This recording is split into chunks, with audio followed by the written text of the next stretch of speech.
Hi, this is Carrie with Clay Revolution. Today I'm going to show you how to properly hydrate your Prometheus bronze and copper clays.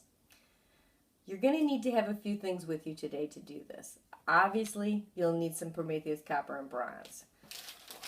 You're going to want a non-stick or release agent substance. There's a few things that you could use. You could use some olive oil. The two that I like to use are, one is called Slick Balm, which is a pasty substance.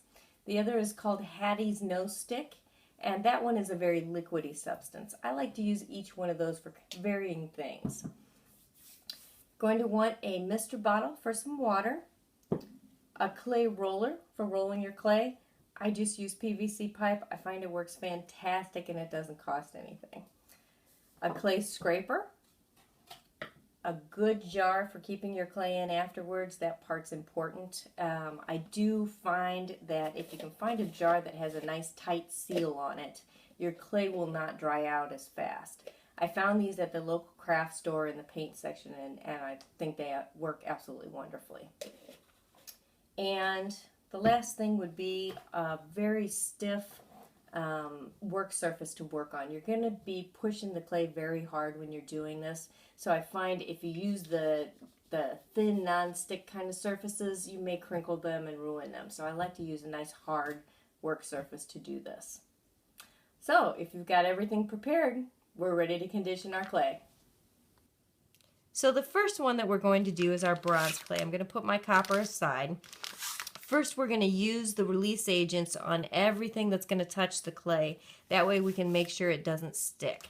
So I'm going to take some of this Slick Balm, put it on my hands, and when I do this, I like to use quite a bit of this agent because the clay is starting out a little bit dry, so it is going to soak some of this up. Okay, so I'm going to take some more, put it on my roller, and then start to put some on my work surface here, focusing in the middle. Okay, so this is the instructions that come with the clay. I like to keep those handy somewhere because I do refer to them for the firing instructions that are included on those. I can put my packaging aside, and I'm going to open this white package with a little scalpel here, but you can use some scissors, anything will be fine. I just run the top of that open.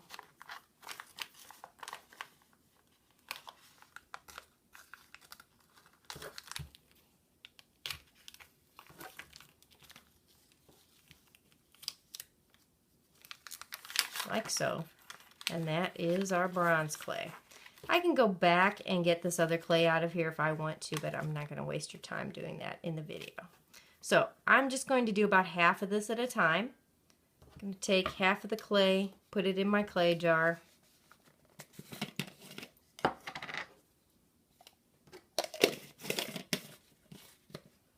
and start with my other half of the clay. So roll this out, and all I'm doing at this part is trying to get some surface area. Spray the top of it with some water, and I'm going to kind of roll it in on itself. That way the water stays inside that nice little package there. Start to squish that down a little so the water is absorbed.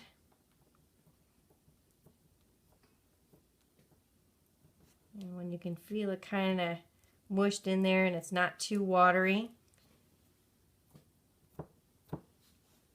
then you can start really kneading it up in your fingers. So it is going to be a little muddy when you're doing this.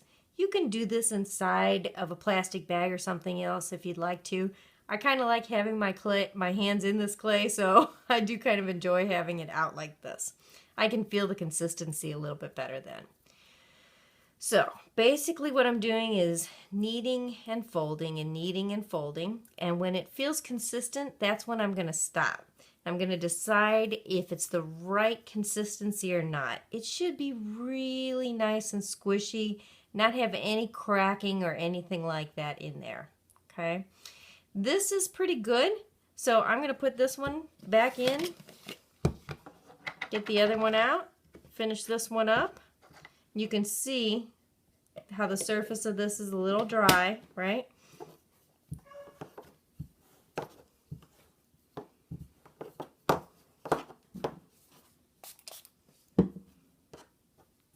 Need that.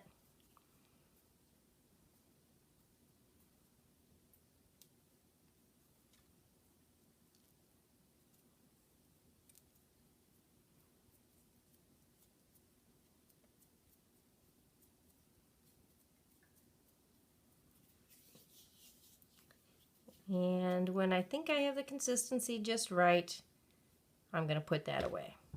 So, when I put these away to be used for later, I like to spray a little bit of water on the top of the lid here. That way when I close it up, it stays moist inside there. Okay, so now I'm going to open up my copper.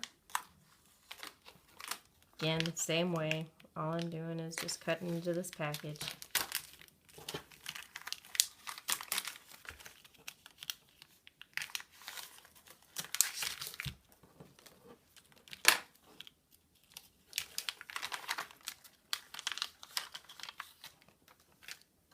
Okay, and tearing it in half.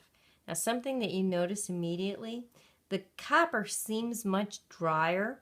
It is actually very dense, and that's what's causing that. So you do really want to moisturize this one very well. I noticed the bronze I could almost get away with not moisturizing, but the copper you really want to moisturize very well. So I've already put the release agent on everything, and I'm going to roll this one out. You can see it takes a little more pressure with the copper than it did with the bronze.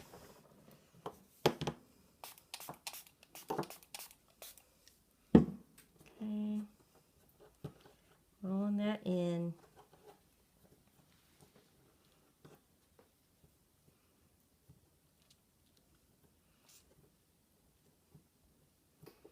And this is where I really start to use some pressure with my fingers. I'm trying to just use a couple fingers so I don't get too coated in copper mud.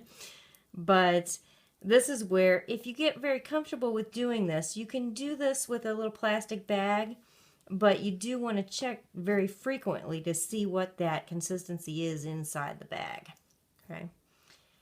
I tend to notice I also will, if I work too fast, I'll create kind of friction heat within the clay, and that heats the clay up and the metal in the clay, and it actually dries the clay as I'm working with it. So I try not to actually go too fast when I'm doing this. Okay, so this one's starting to become more consistent. We're going to let that keep going, and then we're going to add a little more water to it again.